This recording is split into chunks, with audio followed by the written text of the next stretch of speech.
సందర్భంలో ముందుగా మన జన సైనికులకి ఈ 10 లక్షల ఈ మెడికల్ ఇన్సూరెన్స్ ముందు మన జన సైనికులకి తీసుకొస్తున్నాం. పార్టీ కోసం పనిచేస్తున్న జన సైనికులకి ముందు దీన్ని అప్లై చేస్తాము.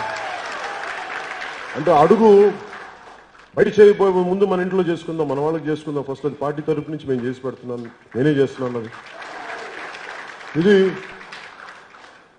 రేపు మార్చి 14 నుంచి దాన్ని ప్రక్రియ మొదలు పెట్టబోతున్నాం.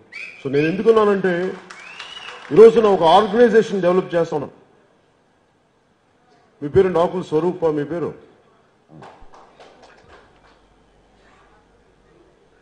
కూర్చో.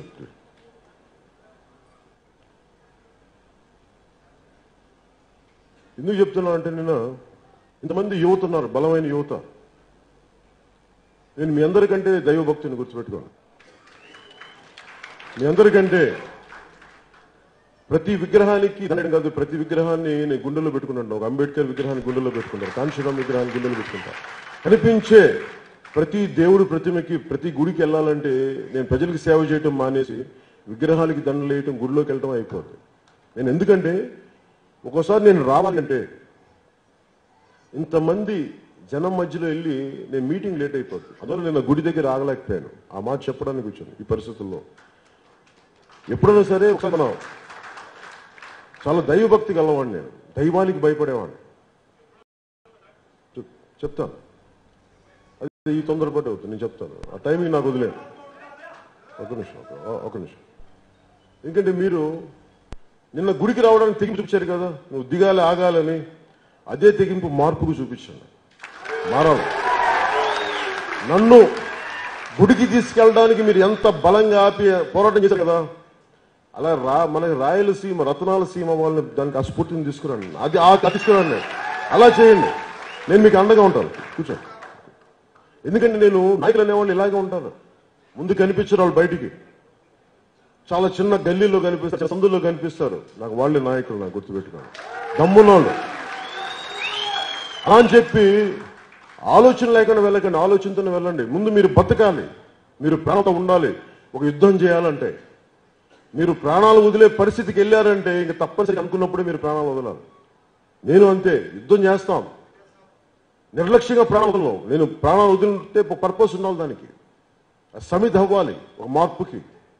అలాంటి పరిస్థితుల్లోనే మీరు గొడవలు పెట్టుకోండి తప్ప మన శక్తిని, శ్రమని అన్యకాంతం చేయకుండా చాలా జాగ్రత్తగా కాపాడండి. నేను సభలకి వీటికి వెళ్తున్నప్పుడు దయచేసి నా ప్రోటోకాల్ని అర్థం చేసుకోండి. నేను నిజంగా మీ అందరి దగ్గర ఆగాలని, ఆగకూడదని ఉండదు. అందరి దగ్గర ఆగాలి, అందరికి మనస్ఫూర్తి గుండెలు నిండుగా నేను నమస్కారం చేయాలని ఉంటుంది. అందరికీ చేస్తాను కూడా. అందరికీ చేతులు కలపాలంటుంది. కానీ చేతులు కలుపుతున్నప్పుడు నా చేతులు వెళ్ళేటప్పుడు ఇంతలా వాచిపోయండి. ఒక్కోసారి ఎట్లా ఉంటుందంటే పట్టుకున్నారు, పాపం ఇష్టంతో పట్టుకుంటారు కదా, తెలీదు. నా 2 సార్లు ఫ్రాక్చర్ అయింది చిటికి నీళ్ళు. మళ్ళీ దీనికి బ్యాండేజీలు కట్టుకొని చిన్న హెయిర్ లైన్ ఫ్రాక్చర్స్ అయింది చాలాసార్లు ఏళ్ళకి. అందుకే నేను ఒకసారి చేతులు ముక్కుపోతుంటే 2-3 సార్లు ఫ్రాక్చర్ అయింది చేతులకి. అంటే ప్రేమతో కూడా ఫ్రాక్చర్లు అవ్వచ్చు కదండి, అవ్వచ్చు.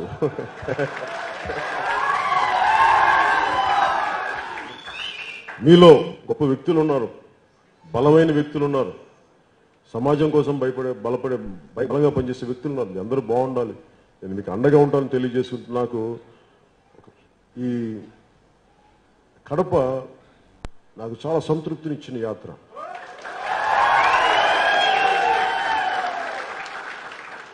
నేను ఈ నేల మీద పుట్టలేదేమో కానీ ఈ నేలలో ఉన్న గ్రామం పేరు, ఇంటి పేరు గలవాడిని, అది మటుకు మర్చిపోగలను. మనస్ఫూర్తిగా చెప్పిన నాకు ఇంత అరుదైన అవకాశాన్ని ఇచ్చిన ఆడపడుచులందరికీ, అన్నదమ్ములందరికీ, భావితరాల నాయకులందరికీ, రాబోయే తరం నాయకులందరికీ మీరు ధైర్యంగా ఉండండి. నేను మీకు ఉంటాను అండగా, మర్చిపోకండి. పెద్దల మూర్తి గారికి,